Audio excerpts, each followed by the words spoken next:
Hello, arty peoples, and welcome to another episode of Jerry's Live. My name is Emmy Klein, and I am your host this evening.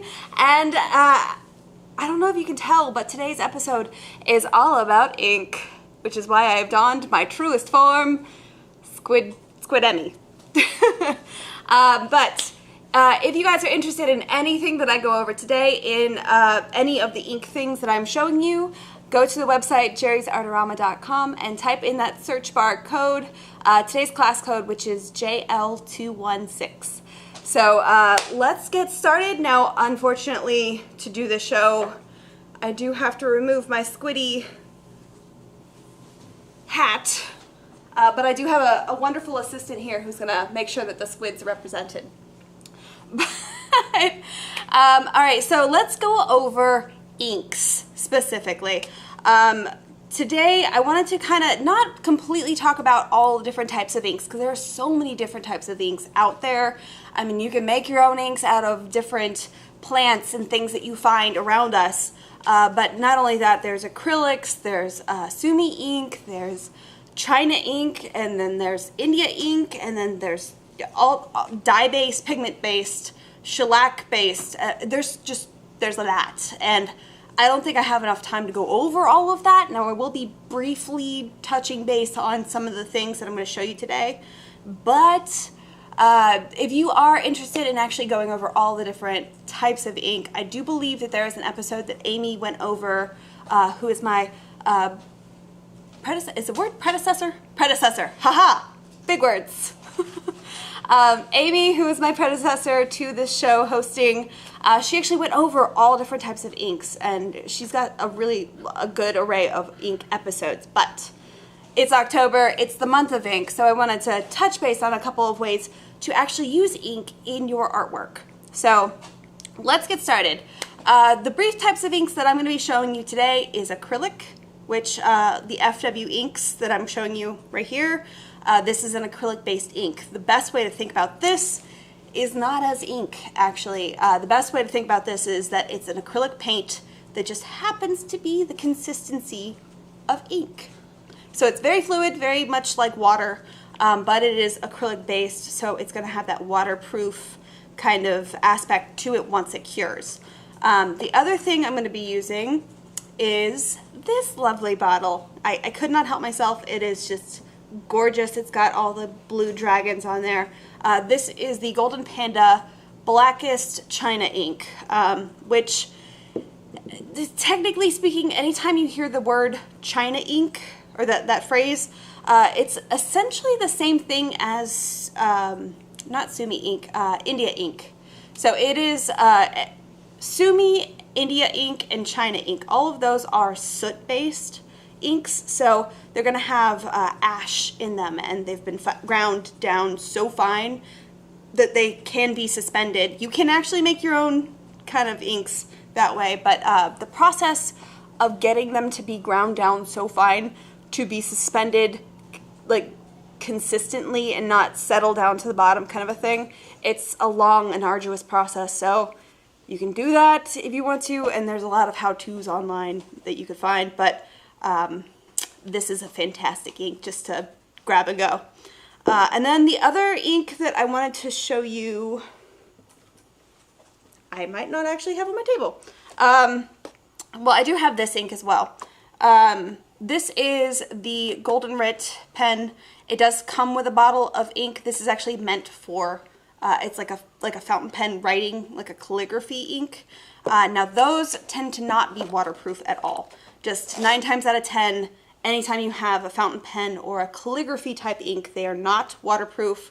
The reason why, though, for that is that your fountain pens, that cartridge that lets your ink kind of come out of the pen, those need to be waterproof, water soluble, so that way you can clean your nibs. If you were to put something like an acrylic-based ink inside of those pens, you're gonna destroy your pen. So just keep that in mind. But those are the basic inks that I'm going to have out here. And then I'm going to be working on the Fabriano 1264 watercolor paper.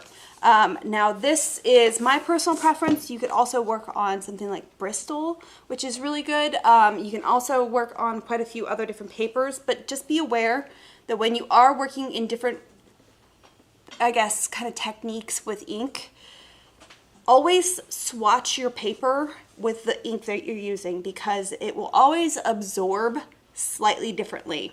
So it might absorb really, really fast on this paper, but then on a different type of paper, it might kind of sit on the surface a little bit longer. You never know how your ink is going to react to your paper, so just always swatch. That's just so you understand what it's going to do. So, different types of pens and applicators is the next thing I wanted to cover. If you don't want to have to worry about a bottle of ink and an applicator kind of a thing, right here, this is one of those things that just is a fantastic grab and go, kind of go-to type of a thing. This is the Accurate Professional Waterproof Technical Pen. All of that. And like I was saying with the inks that I was going over, whenever you grab pens like this, the key thing to pay attention to, whether it's a bottle of ink or even an ink pen, is whether or not it's waterproof. That's a huge thing that you want to make sure you understand, just because if you use different techniques, or if you do layering on top, or even if you're just kind of doing a sketch, scanning it into your computer and digitally coloring it that way, to know whether or not your ink is going to be waterproof is important. And I'll show you other techniques that kind of will explain why in, I guess, more detail. But the other way, and I'll go back to this right here, for an application of ink. So like I said, this comes with a little tiny bottle of fountain pen ink, and it is, I believe, Simply Black. That's the color. So this is not a waterproof ink. This will absolutely re-wet if I were to draw on my paper and then let it fully cure, come back in about 3 hours and put some water on there, or even if I come back tomorrow, it's going to re-wet. That's just the nature of this ink. But what comes with it, besides that, is a glass dip pen. This is one of the things that I absolutely love these. And it also comes with a little like rusting, I guess, what's the term for this? A resting pedestal, kind of a little... A pen pillow. A pen what? A pen Frida, pillow. a pen pillow. Or pen rest. I like pen pillow, that's fun. It's a little pillow for your pen to rest on. But that's essentially what it is, so that you can rest your pen down on the table without it actually touching the surface of your table and getting ink everywhere. But the cool thing about having a glass dip pen, and actually let's maybe go to the overhead so I can really show you guys this. We're going to switch it over. Just a second. There we go. All right, so this is the, what is the color? Peardo? Peardo? Is that how we pronounce it? You guys know pronunciation is not my forte, but this is the Peardo. It's got that green core that it does have sparkles in it, which I just can't help myself. I do know the Golden Rit, this is a hand-blown glass dip pen. They come in, I believe, 5 different colors. There's all different ones. I happen to have this one, which is the green. But as you can see, right here, at the end of that pen, the glass is like twisting, and it has this kind of channel. And when you dip your pen into your ink, it kind of pulls the ink up into those little grooves, and that's what holds your ink while you actually draw or write, depending on whether or not you use this for calligraphy or if you're like me and you use this for drawing. But that's where it actually will hold your ink as a reservoir, which is very fun. The only downer to something like this is that you cannot just change the tip of that pen. It's going to be the one size fits all. You're not going to be able to get a whole lot of variation with that, just because there's no flexibility. It's glass, But I will show you guys kind of how that creates different lines in just a minute. The other thing I wanted to show you and I do apologize, I actually had this open because I was working with it earlier, is the Speedball. Speedball actually does come with quite a few different varieties of these dip pens that they have. I happen to get the general purpose one. They come with 6 different nibs. Sorry, they're all kind of sticking to me, and I have one in my pen right here. So 6 different nibs. They're all very fine because that's just what I got. This is the fine line. And then it comes with 2 different holders. So they have one that has, let me actually get a little closer. One has a hole in it, and the other one has kind of a circle inside with another circle inside of it. So it's kind of hard to explain. Here, maybe I can get a little closer. Up, off camera. There we go. Hopefully that'll focus. There we go. That way you can see the 2 different styles that they have. So for this one, they have these little the nibs that have the half moon shape, and you can actually pop it right in there, and that's actually how it holds it. But for the circle, they do have the nibs that actually are circular at the end, and then that will pop right in there as well, and that's how that holds it. That's why you're getting 2 different holders. So this is just a plastic pen kind of handle, and then you can interchange your nibs. There are so many different types of nibs out there, just to kind of give you an idea that these are available. I usually do a lot of like fine line ink work, so this is why the fine line would be more useful to me. But each nib is going to have its own kind of unique kind of style to it, which I actually did swatch. As soon as I get art supplies, I swatch them. So I did dip them into, I believe it's an acrylic ink that I used here, so this wouldn't re-wet. But I just wanted to kind of make little notes about each nib as I'm using it. So the first one I grabbed was very, very flexible. Second one was a little stiffer. The third one was flexible like the first one. The fourth one was stiff, but it made nice fine lines. And the ink was also very long lasting. These are all notes that I would make as soon as I get something like this in. I would probably make like a tiny little cutout here and put this with this in my little ink pen holder. But that way I'd kind of have a little cheat sheet. So that way if I go to use these again in say a month or 2, I don't have to redo all of this or try to figure out which one it was that I liked. Which 9 times out of 10, it's the one that's still in there. So those are the dip pens, and again, I will actually kind of go over different lines that you can get with these. But I just wanted to quickly run through what I have on my table. And then, of course, I do have also my Jelly Roll white ink pen. Whenever I'm doing ink work, I usually do grab white ink as well. Besides, like if I'm working in a black and white kind of a thing, even if I'm doing washes or fine lines, I will either grab white ink in a bottle, like this FW, which is super, super opaque. But this is really great for if you're trying to get large coverage. And you can also use this as like you would a black ink, so you can get the washes and things. I'll show you that later on. But this right here, the Jelly Roll, is usually one where I actually add little highlights and stuff. And that, let me see if I can grab it. Where did I put it? Haha! My little cat. So with this one, you can actually see, let me actually get real close here. Right around my little stars, I took the Jelly Roll pen and I just kind of scribbled around each one and made it look like my little stars are glowing, which is really fun. Same thing around the little eyeballs and the moon. So I have a cat, an alley cat on a trash can. So that was one way of using the white ink that is really fun. But real quick before you move on. Yes. Sephora also has a white Souffle Gel Pen. Yes. The Souffle Gel Pen I discovered is 3D. Mm-hmm. That is good to know, actually, yes, in case you aren't aware.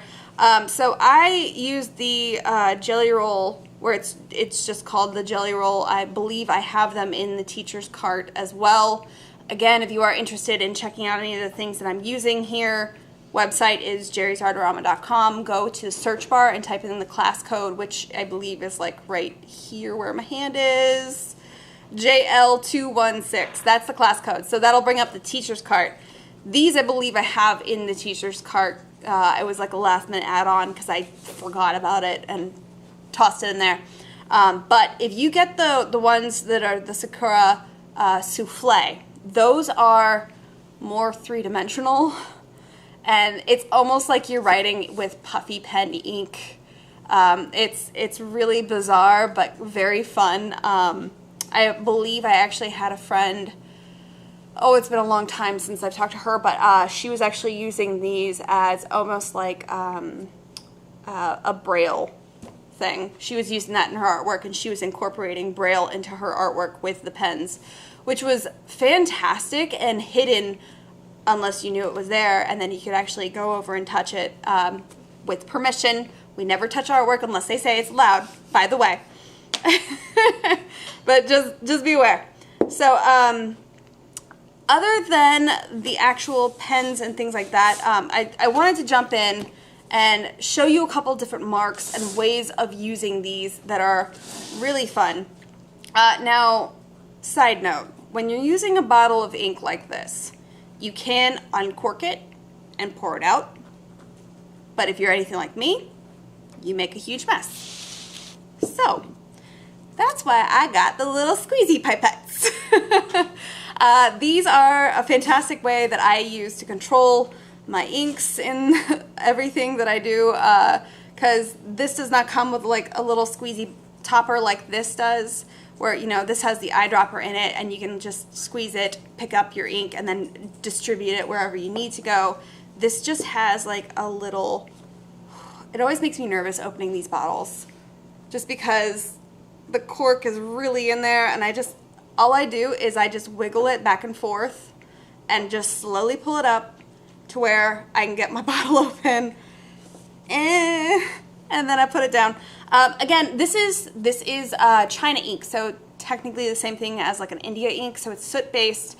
It is resoluble, so I know that just because I've worked with this a lot, so I do know that it does reactivate a little bit. And as far as cleanup, if I were to get this on my hands, if I just wash my hands with soap and water, it comes right off. It's not a big deal. Same thing with my squeezy pipettes. I've also left this out and it completely dried, and then I just came through and I squeezed some water back into it, and it reactivates and pulls it right back out. It's really an easy cleanup kind of a thing, but working with giant bottles of ink like this makes me very nervous. Very nervous.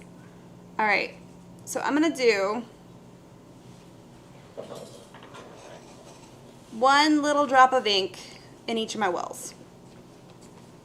And I already got ink on me. It's a squid life, guys.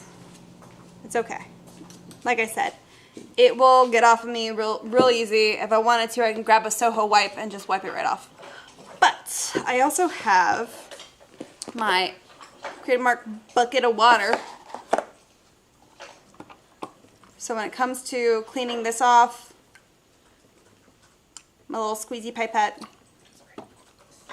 I just squeeze up some water, and you can already see it's cleaning out pretty easily.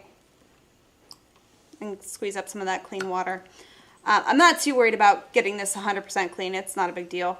But when it comes to using bottles of water, I really love this palette right here if I'm doing gradations, more or less. If I'm just using straight black ink, I like to use these little, this is the golden, wow, what?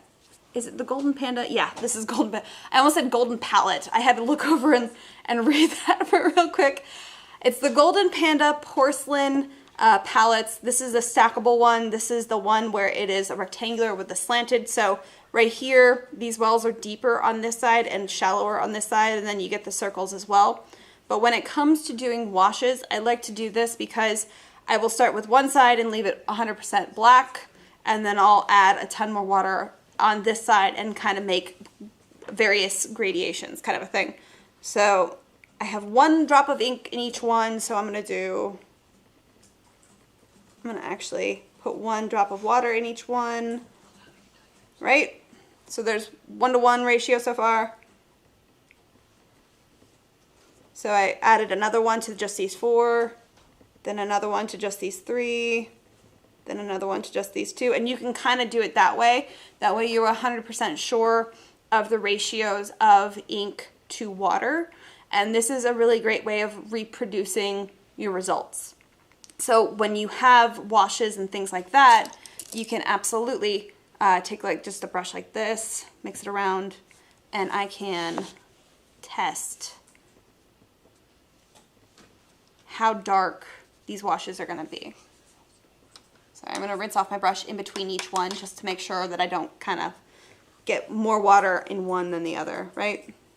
Now, I didn't vary the amount of water that I have from one to the other that much, so it might not be a huge difference in the gradations here.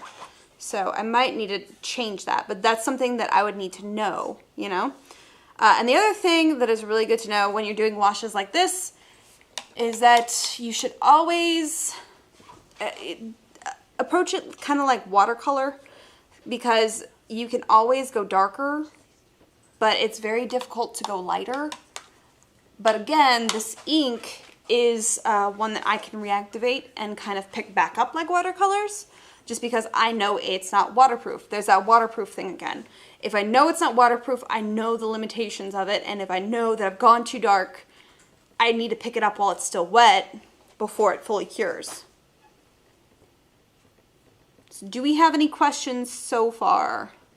Yeah, see, there's not a huge variation in the gradients so far, so I'm going to add more water to this.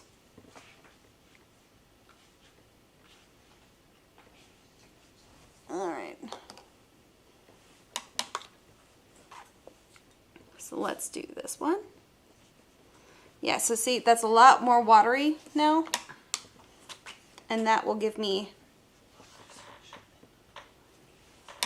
a much better control of my gradients, right?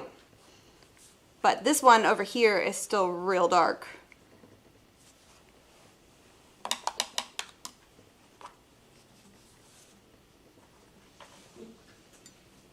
Let's add that in, just so I have kind of a base of which one's where. And then if you wanted to, you could always take this and then just leave it right next to your palette while you're doing your artwork. Now, the brushes that I'm using, mind you, I actually just grabbed the Mimic Squirrel Try Me set. So they come with 5 different brushes. Any watercolor brushes will do with ink work. There are traditional ink brushes like calligraphy inks that have the bamboo handle, and it's more of like the pointy round tip with the bristles that hold a lot of ink. Those are great. Not my personal favorite, just because usually those brushes tend to, whenever you're using them and you do a long line or you're working with them, the bristles do not snap back, which is not something I don't really like that. But if it's something that you like and you appreciate the way that it handles, that's just something that you don't. It's a personal preference, you know.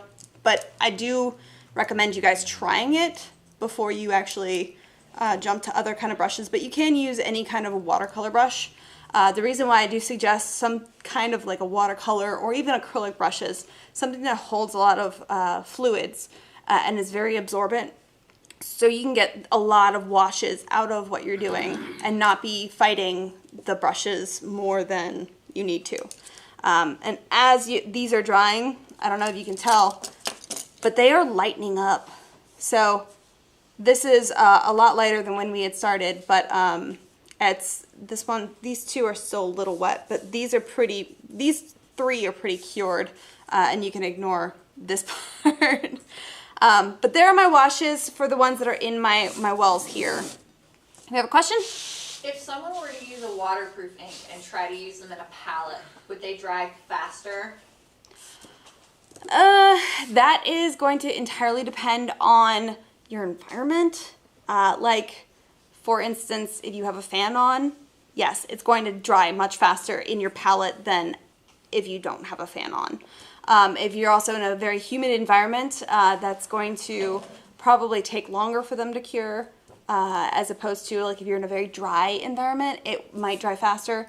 It is all dependent on what is around you, unfortunately. Now, if you find that your inks are drying too fast, the other way that I've kind of gotten around that is to put them in a double take palette cup. I believe Amanda and Frida are probably going to try and pop that link into the chats. So it's essentially, I don't even have one on me right now, I'm sorry, but it's a little cup. It's probably about this big. It holds, I believe, 1 ounce of material. And Katie's going to see if she, oh, yes, we have one, haha. So they come in a huge chunk of, or not chunk, oop, haha, I caught it. This is a double take palette cup. So it's just a little plastic cup. It has a lid. That's the part that I'm trying to get to.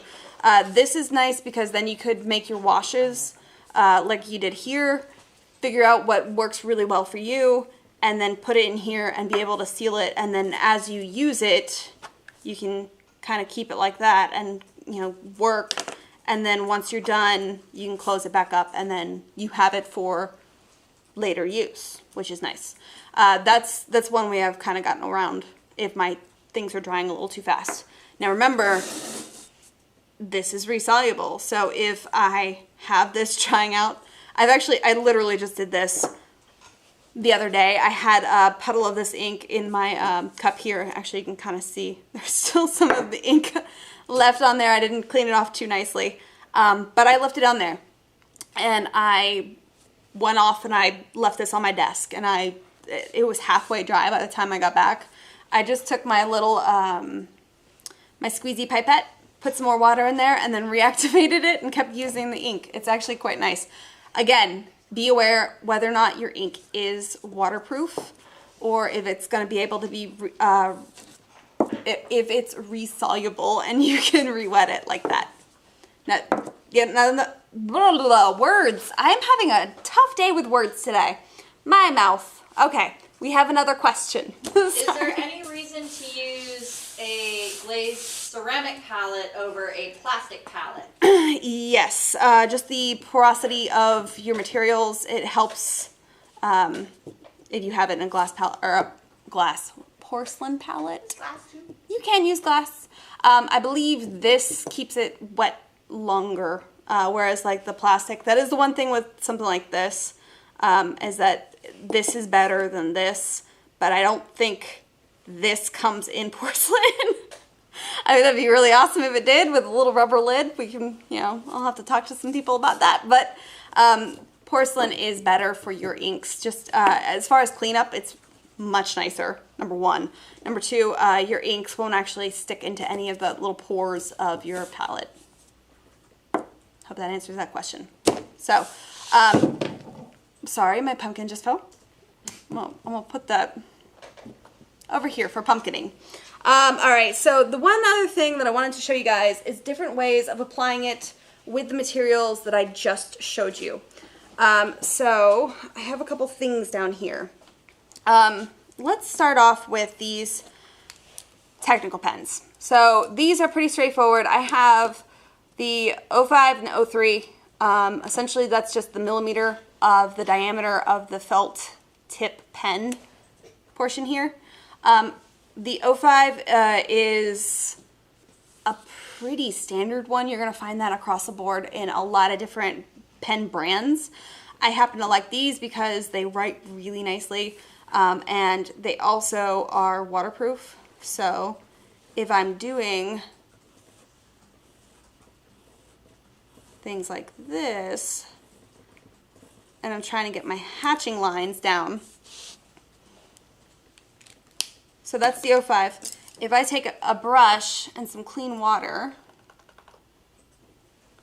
and I believe it's already dry, try to make sure that's not soapy water, or sopping wet.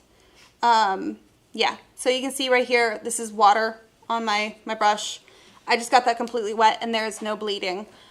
This is something that I absolutely love, especially when I'm doing illustrations and I know I want to color them later on. These I do not have to worry whether or not my pen is going to bleed or reactivate as soon as I start coloring my piece. The other thing is that if I wanted to, and I wanted to cover that back up with some opaque white ink, I could very easily erase it like magic. But this is where, you know, using your white ink is really fun because you can have it be very opaque on one side and then kind of fade it back out, and kind of have it popping in like that.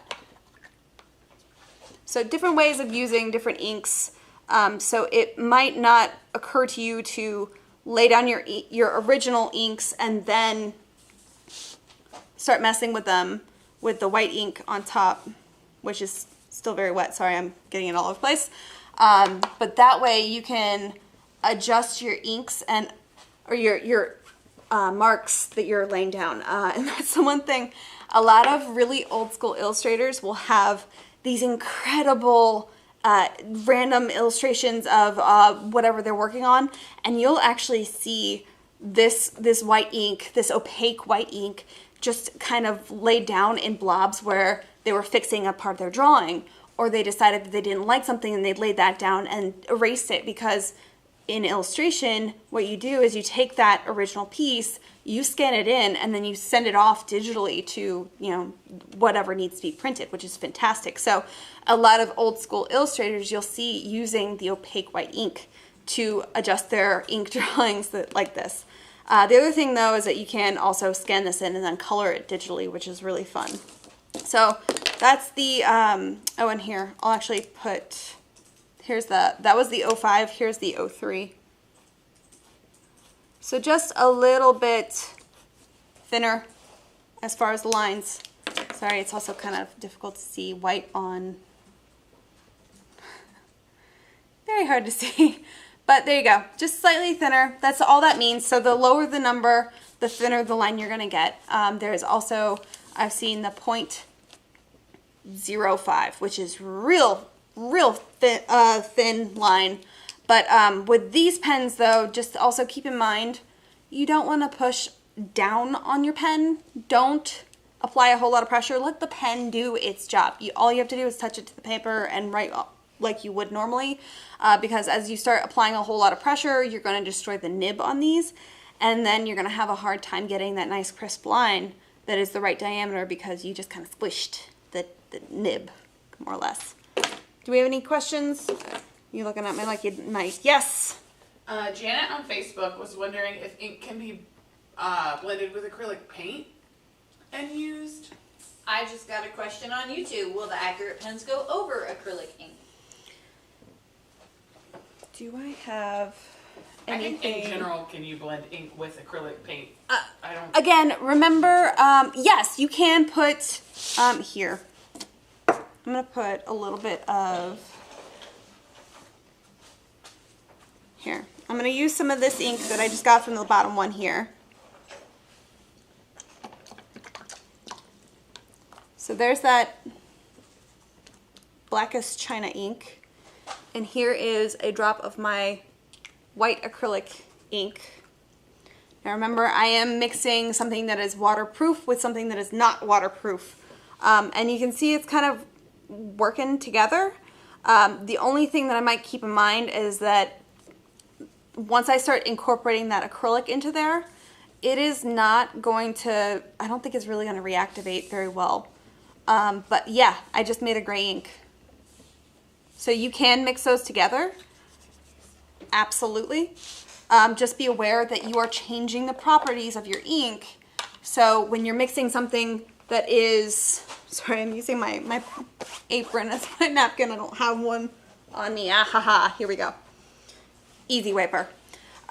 So once you start mixing them together, you are changing that property. So I don't know 100% sure if this is going to reactivate like it should with the black ink, because I'm now incorporating an acrylic-based ink that is permanent when it cures. So that acrylic polymer inside this is probably going to make this more waterproof. Or it's definitely going to make it waterproof. The other thing is that as soon as this dries, I can probably show you, where's my Where's my dip pens? Here we go. I'm going to use this, this dip pen that I have, and I'm actually going to, here. Whenever I am doing solid line work, like even I'm using a solid color, or if I'm using just straight black, I won't mess with any of these palettes. I'll actually just take this, I'll get all the ink out of the dropper, because I don't want it to really dry in there or puddle on my table. And then I'll just take my pen and I'll dip straight in there. Now I can see my level of ink, and I will only dip, sorry, let me make sure that you guys can see that. I'm only gonna dip just the end of it there into the ink. But that looks like it's pretty dry, but I'm gonna actually come over here and draw on this. So, oh, might not have gotten enough ink on there. All right, there we go. So my acrylic ink absolutely can go on top of the other inks as well. But just be aware, again, the other inks are not waterproof. So after a minute, that might actually reactivate the ink underneath, and it might turn slightly gray. Just be aware. But that's just something that you guys are gonna have to test your materials, you know? It's not easy for me to answer all of those questions because it depends on the type of inks that you use together. They might react funny. Just test it out. All right, so like I was showing you here, that is the waterproof technical pens. And like I was doing with this is a dip pen, so I can actually take it and even dip it into my washes. And if I can get the ink, sorry, this is not quite the right palette for, or the, yeah, palette for this one. Come on. I think I might have just gotten, there we go. Once you get it started, it works really, or it's supposed to work really well. I need more ink on there. This is why I normally don't mess with the palettes if I'm just using a dip pen, because I struggle. This is also why I like the glass pen better. You could also use a brush to transfer your wash to the... Yes, you can. That's the other thing, is that very solid point. Take a brush, and actually I'm going to use my smaller one. Take a brush, get it nice and loaded, and then you can actually load up your pens like this.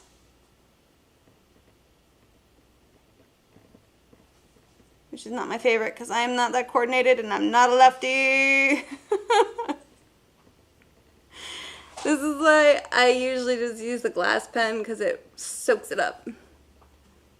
I also really don't prefer these nibs. There we go. It's just floating on the back side of this nib. No, you put some ink in your little fake palette cup. I know. Dip.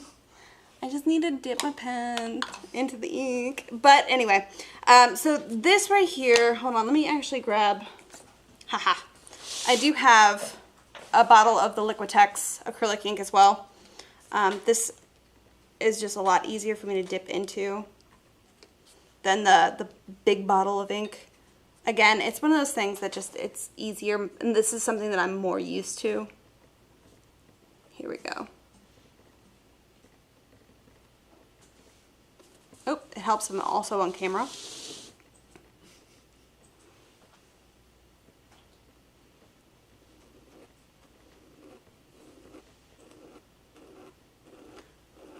There we go.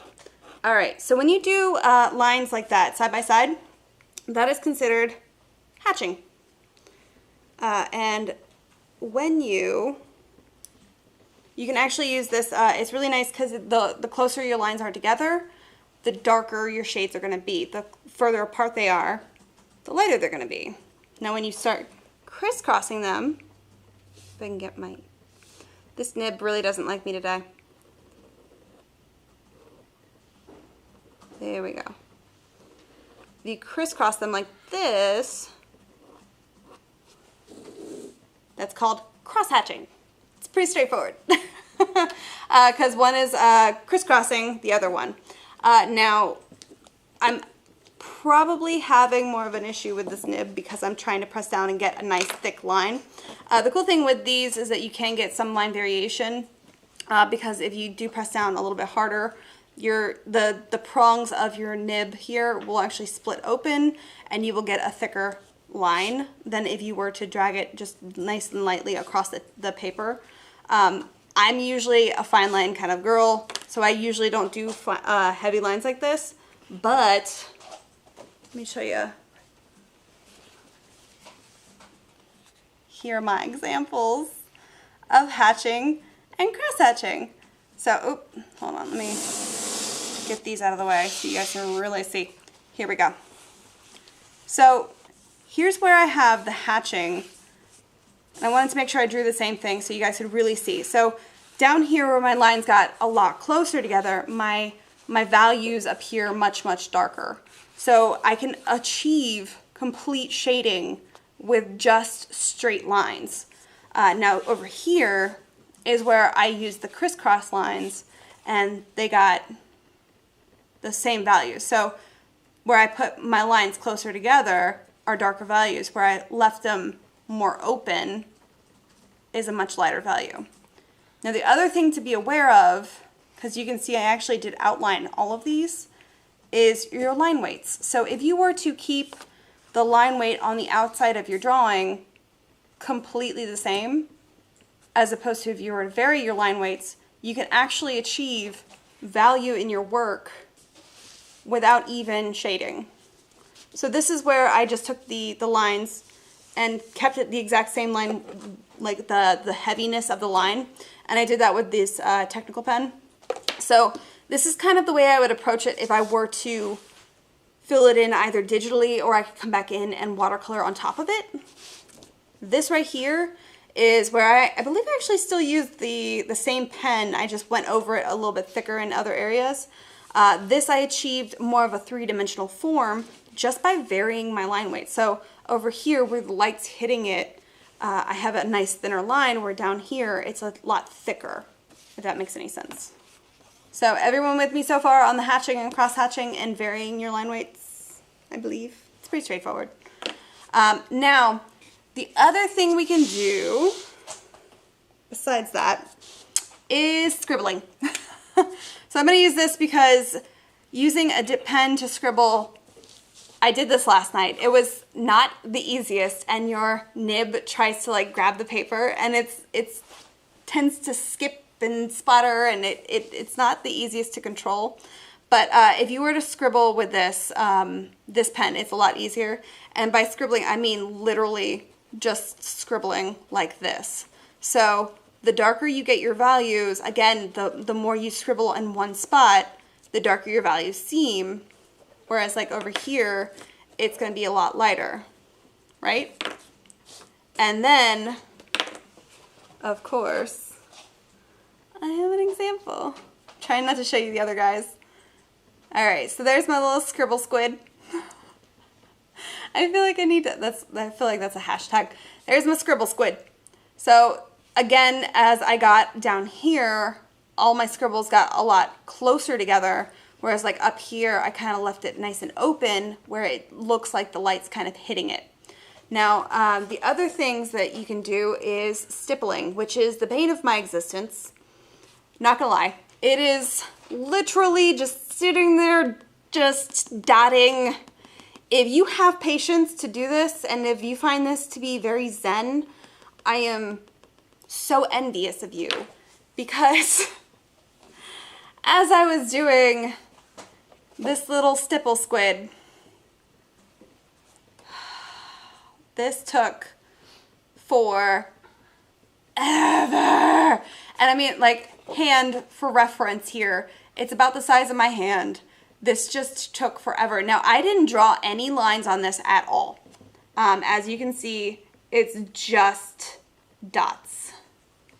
There's my little stipple squid. Whereas like over here, you can see the scribbles. Scribbles I had a lot of fun with. I mean, how can you not when you're just scribbling, right? So, but this right here, this is a really nice way of, it's using pointillism. The more dots that you have, in the same area, and the heavier it gets, the darker it appears, whereas like over here, the light's gonna hit it, so I have less dots. Now, like I was showing you down here with washes, that's the last two that I have on here, and this is where I wanted to kind of show you guys some fun things. Now, I have two last squid. Is that the correct way of saying that? Two more squids. What's the plural of squid? Squeeds? Squeeds. Katie's rolling her eyes at me right now. Alright, so I have two last little squid guys down here. This one I've already started some washes on there. I just did, I believe, 3 basic washes. I kept it the exact same wash, which was fairly light. And then over here I have masking fluid. So you can actually see all of that is completely masked off, which is really fun. So the way that I would handle that is I would come over here from a little palette of washes. And you can approach this in so many different ways. So I do have the little highlights in his eyeballs saved, whereas this one I do have, this is the highlight where I saved it with masking fluid. Same thing with his little eyes. But down here, I only have the little dots in his eyes and just the basic outline of his body. So if I wanted to, I can completely go over him in a wash. I think I'm going to make it lighter on this side. Do you have a question? I have a couple of questions that regard to water, since you're doing that now. Yeah. Number one is, how much can you water down an acrylic ink? I'm going to say that really is going to depend on the acrylic ink. It also depends on the surface of what you're working on, because if it's paper, you can water it down until the cows come home. Will that not affect the acrylic binder in the ink? Technically, you are modifying the acrylic binder in the ink, but because you are putting it on an absorbent surface like paper, that doesn't matter, because you are essentially sucking all of that pigment into the paper, so that bond is now with the paper and the acrylic ink, so it's a lot stronger than, say, if you were putting that ink onto a primed canvas. The primed canvas has that barrier layer on it, so your ink is going to sit on top of it, whereas like with the paper, it's soaking into it and slurping it up, kind of a thing. Number two. Yes. What is the difference? Real quick before you do that, if you have any questions, most of the manufacturers do have recommendations on their website. Yes, that is one definite key thing. Always look at the bottle of your ink, because, well, even on the bottle, it might not say it, but if I go to Liquitex.com, I believe they have in their ink section an entire thing about the ratios on that specific, because brand to brand, it's very different, and it depends on whether or not they're adding in shellac or whatever binders are inside your inks, you know. This is probably going to react a little bit differently than this, even though they're both acrylic inks. It just depends on what you have. Number two. Yes. What is the difference between a water-resistant ink and a waterproof ink? A water-resistant will resist your water, but it will not 100% completely resist water. That means it will kind of reactivate just a little bit, just enough to make you irritated, more or less. Whereas like a waterproof is 100% cured once it is cured. Like once it's dry, it's set, kind of a thing. But that is a very good question. Thank you so much. Yes. When you applied your masking fluid, did you use a brush? Thank you for asking, because I totally forgot to say that. Hold on. Before I answer that, I need to kind of put that gradient back up. Sorry. Because I am working in ink, if I don't move this now, it's going to cure wherever it lies. Now, this is the masking fluid I used. This is the Turner Artist Watercolor Masking Fluid. Essentially, it is liquid latex, so if you do have a latex allergy, this is probably not going to be your friend. Just be aware. It just has that in there. I believe there is one off the top of my head that I can think of that is latex free. Pabio makes it. It is literally called out as a latex free masking fluid. So this right here though does have the latex in it, which is why it's like a sticky rubber. And what I have in the teacher's cart is a kit. So if you want to do the masking fluid, this is all the stuff that comes with it. So you get a jar of masking fluid, you get a rubber cement pickup, which I'm about to show you what this does, and this is the removal process of the masking fluid. So this is a really nice tool to have. And then you get these guys. This is the masking fluid brushes. You get a set of 10, not just 2 of them, you get 10, so 5 of each. This is the 4 round and the 1/2 inch flat. So when I applied my masking fluid, I used both of these. So it depends on each little section of what I was doing. Down here where I first started with his little tentacles, I was using the round brush because it, nice round point. It helped me get into all those little kind of nooks and crannies kind of a thing. Over here where I got into more of the bigger section of where I was laying down the masking fluid, just because I knew myself and I know I'm a mess sometimes, so I can make a huge mess if I don't mask out that much. I use my big brush and I just kind of spread it out. Just be aware that if you are applying it to larger sections of area like this, I know masking fluid does come in like a sticker form, which is really fun. There is paper, like paper masking fluid, where you can actually get it as paper, cut it out, and then lay it down on your paper, almost like a sticker, and then it should peel right back up. It's been a really long time since I've seen that. But this stuff right here, if you're laying down a section over here, and then you go to dip your brush back into the jar, and then you go to work back in there, there is a possibility that what you already laid down is already starting to cure because it dries so fast, and you might pick up a little bit, and then you're going to get a little bit of a gunky brush. So that's why anytime you use masking fluid, use a brush you do not care about, because this masking fluid is going to ruin your brush. It's that rubber latex is just going to get stuck in the bristles. Now these two are not the ones that I used to actually do this. The ones that I used they're goners. They are covered in the liquid latex and the masking fluid, and it's not coming off. The other way of being able to kind of keep it from being really stuck onto your brushes right like that is to coat it in, Jimmy and Leslie just said this last week, coat it in some dish soap, which is really fun. So not water and dish soap, just a little bit of dish soap on the bristles, and that way when you start using it on your paper here, it won't stick so much onto your bristles.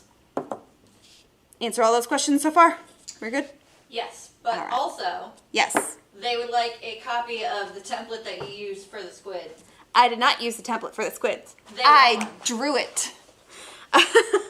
Actually, hold on. I do have these guys. So this is, I drew like a bunch of these because I actually drew these in my office and then took them home and inked them because I really needed to get home to my puppy because she requires couch snuggles and food for dinner, and being walked and all the things that puppies need. But I just needed to get home, so I drew these guys and then took off. So I have a couple extras, and I can scan them in, and I will be happy to post those to the Jerry's Live Facebook group, as well as, can we put it on the Jerry's page? We could probably put it on the Jerry's page too. But it'll definitely be on the Jerry's Live Facebook page, the group. So if you are interested in joining the Jerry's group, you can absolutely, it's completely open to anyone. Just make sure that when you do join in, answer the one security question. Otherwise, you're not allowed to go in until you do officially answer that question. Now, BT Dubs, I just wanted to pull this back over here. This is that combination of the white ink and the black China ink, and the white ink settled completely to the bottom. They separated, but if I stir them back up, they'll reactivate. They haven't dried completely yet. So I was just curious to see if it would do that. But if I were to come over here, I can do another layer on top of what I had already done, which is real fun. So now that, I believe this probably is mostly cured. This one I probably would go back in and do a couple more washes, just because I would really want to like pull in those dark tones for his like lower tentacles and all that. But I wanted to show you guys removing the masking fluid, and this is still kind of a little bit wet over here, so I'll do this on his little section up here. This is a rubber cement pickup, so it's just a chunk of rubber, really, I believe. But if I were to take this, just the corner, and touch it to where I have that rubber, the masking fluid, you can actually see it wants to stick to the rubber cement pickup. So it pulls it up so easily. Now you can technically take your finger and rub it to get it off of there as well. Sorry, I'm trying to make sure this is on camera. So I could do that with my finger, but this right here just makes it so easy. And it comes with a kit, so I mean, super, super de-duper easy to just remove that. And then there I have kept my bright highlight just where his little, the light's hitting his, oh, it's been a while since I've done anatomy on a squid. The top of his head thing. His little noggin, how about that? But over here I could do the same thing. It might be his butt, I don't know. But somebody look up the anatomy of a squid. I am. Was that a hood? Do what? Those are the mantle and the fins. So this is the mantle, and these are the fins. There we go. You would think I would know. Sorry. I do know what the group of squid is called. It's called a shoal, technically, but squid enthusiasts all over the place have come together and have deemed that it should be squad. So, squid squad, yeah! All right, so most of this is dry down here. I'm gonna try and like just let that last little bit down here cure, and I'm gonna put that off to the side because I do have something else that's really fun. How are we doing on time, by the way? Because what? You can go a few minutes over. Are we already at the time? We have 1 minute. Ah, geez. All right, well, I have something really fun to show you guys. And yes, this is just a jar of water so far. I do need, oh, here we go. Here we go. This is why I grabbed this brush washing basin. Comes with a lid, right? So you can seal it, ignore all my other stuff. I'm gonna use that. I could use it this way, but I'm gonna actually use it this way. Yeah. This right here is water with dish soap. And I'm just gonna pour it in there. And this is a coffee stir from a coffee earlier this morning. And I put a little piece of tape on this side, just FYI, because that's the side that goes in my mouth, and I don't want to forget. So I am reusing my coffee stirrer. And you know what? Actually, since I have all of these guys still in there, I'm just gonna pour it. This is why I make messes. Haha. So I'm gonna take that. Let me actually get some of this. I'm gonna pre-clean my palette here. I'm making a mess, just so you know. This is a mess, but it's a fun mess, and I encourage everyone to make a mess, because this is a fun thing to do.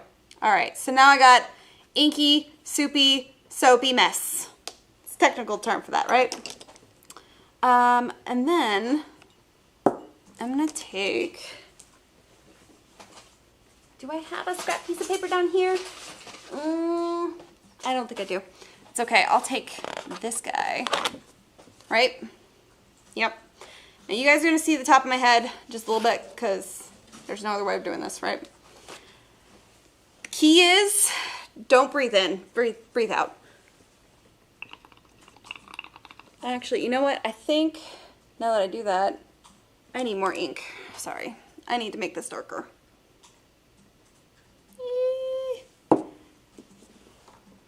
And again, I'm a bit of a mess, so I'm gonna use my little dropper. And I'm just gonna put all of that in here.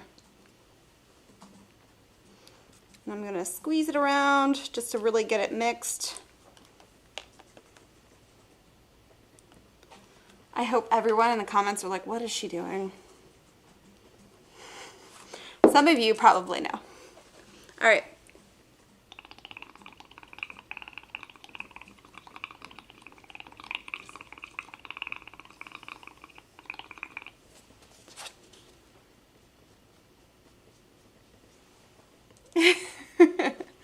I just made a bubble print with ink. This is a fun technique that you can use that is one of those things that like you just don't think about just because you're just like, oh, it's ink. You can just use it with a paintbrush or, you know, a dip pen or something like that. But if you were to take this, sorry, I'm gonna actually clean up my puddle down here, and you can layer it. Now, I added a lot of the ink to this, so I can keep using this little puddle of soapy ink water and keep doing the layers. Now, I did find that you really need to let the layers dry before you add in more, because if you don't, the ink tends to kind of bleed out because this is still technically wet. So you don't get those crisp bubble kind of shapes if you were to layer it on without letting it dry. And if you do that, you can get fun little techniques like this. So you can actually build up your layers quite nicely. Now this right here is where I actually took my, oh, but I'm making a mess. Took my, coffee stir straw and kind of blew a bubble and let it sit there. I did notice that you get a lot more of the ink accumulation, and it is a lot harder to control that like bubble shape where you get the darker on the outline, or darker on the outside and lighter on the inside, as you can see here. But if you get it just right and they pop, you get this really fun splatter technique, which is why I got some really fun splatters on the outside of that. But there's the bubbles. Oop. What's fun is that somebody was saying that this could look really cool as like if you're doing someone's hair, you can mask out a chunk of wherever you wanted it to be. I could actually use it for my inky squid down here if I wanted to give him some texture into the top of his head. You can also start using color with it. Hold on, here we go. It's on the other side. So this is the China ink that I used. This is FW. I believe that was a Pearlescent ink. I can't remember. No, that's not the Pearlescent ink. I can't remember which one that. Oh wait, I take that back. That is the Liquitex teal. It's real light. And then this red over here is India ink. So it works in all the different types of inks, even the acrylic. So I did actually test out what. Oh, that was the Turner. No. I did actually use Turner watercolors. You can do this with watercolors. Just be aware that if you use watercolors in this technique, you have to put a lot of pigment in there to get it to actually really imprint onto your paper. And the reason why is because the bubble is a round form. Your ink is on top and it wants to pool at the bottom. So the more bubbles you blow and the longer you let it sit there, the less ink you're gonna get. So that watercolor pigments kind of settle down to the bottom, and it was really hard to get a good kind of impression with those. And that's why I really like the ink, because you get a lot of pigment in a liquid form, so it actually kind of comes out really nicely. The other thing though is that I did actually test it with the Pearlescent inks. So I did actually get a little bit of shimmer. Oh, sorry, I'm trying to make sure this is on camera. There we go. So I got the bubble. Most of the texture that you're seeing is the blue pigment in the ink that I was using, but you can see a little bit of that shimmer that's in there. There we go. Because the mica flakes are very heavy, but they still did transfer when I did this. So you can actually use this with a pearlescent ink, but that one, it's a little bit of a give and take. It kind of, you have to really move fast when you do that. Otherwise your mica flakes tend to fall to the bottom and they don't really transfer very well. But then when I was cleaning it up, I just mixed everything into one and I got this really lovely kind of bubble. Do you guys know how many bubbles I blew? I was blowing a lot of bubbles in my office. Best job in the world. Oh, poor squid guy. Yep, best job in the world. But that was all the ink stuff that I had, I think, to show you guys. Do we have any questions last minute before I jump out of here? Yes. Catherine wants to know if you can use a flatter base. I'm trying to clarify what she means. Oh, the one thing I did notice with bubbles, when I'm doing that specifically, I'm guessing with the bubble technique. Yes? Yes. Okay. When I was using jars like this, you'd get a nice round thing of bubbles on top, and it was really nice because then I could just touch my paper to that, and it was very easily controlled with my hands and things and around my office. The issue being is that you're stuck to the diameter of your jar. So the other thing is that if my ink is way down here, and I have to then blow bubbles all the way up here to get the bubbles to the top, all of the ink, again, remember the ink wants to flow down, it's gravity. The ink was settling down to the bottom, so I didn't get a whole lot of transfer. So that's why I did find that when I was blowing bubbles, flat, wide bases are the best for that technique, just because you want it close to the surface of the ink, and you want to be able to blow the bubbles, touch your paper to it without touching the actual petal of ink underneath, and then flip it back over to where you can get the transfer. I hope that answers that question. Sweet. And again, if you are doing that technique, little piece of tape. This is the part that goes in my mouth. It helps. Because you don't want to stick that into your mouth. Let's not eat art supplies, guys. It's really, really not good. But I think that was all the things that I wanted to show you. It's just, ink is so much fun. It's so versatile. You can use it in a million different ways. You can actually combine all the different techniques of what I was just showing you into one. I mean, you can do the wash with the masking fluid. You can use bubbles on top. You can scribble. You can stipple. You can splatter. I didn't even show you this. This right here is a spritz bottle. This is just a spritz bottle with the ink and water. That's it. Here we go. So this is several layers of this right here. Let me actually move this out of the way because I wanted to see how dark it was. Again, this is a way of like testing it out on paper. And it gives you really fun, like a really fun texture. But again, remember, this is going to dry lighter than what you actually see on here. So this was several layers of it. But it gives you these really wonderful blooms when they dry, especially if you get it kind of puddled up like that. So any puddles you have is going to kind of bloom out just because it's the water moving your pigments around. But you can get this really fun texture. And I almost forgot to show you. So yeah, it's just the Soho spritz bottle with the same black China ink and some water. That's all.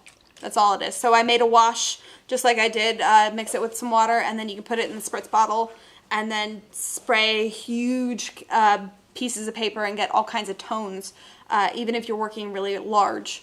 But it's a really fun way of getting a nice layer of ink down. I'm trying to put this bubbly water down somewhere where I'm not going to knock it off. Sorry. I'm a mess and I'm trying to help myself here. But that's it, guys. Last chance for questions before I jump off of here. I think it was pretty straightforward. I hope you guys are playing with inks. I know it's October. It's the month for inks.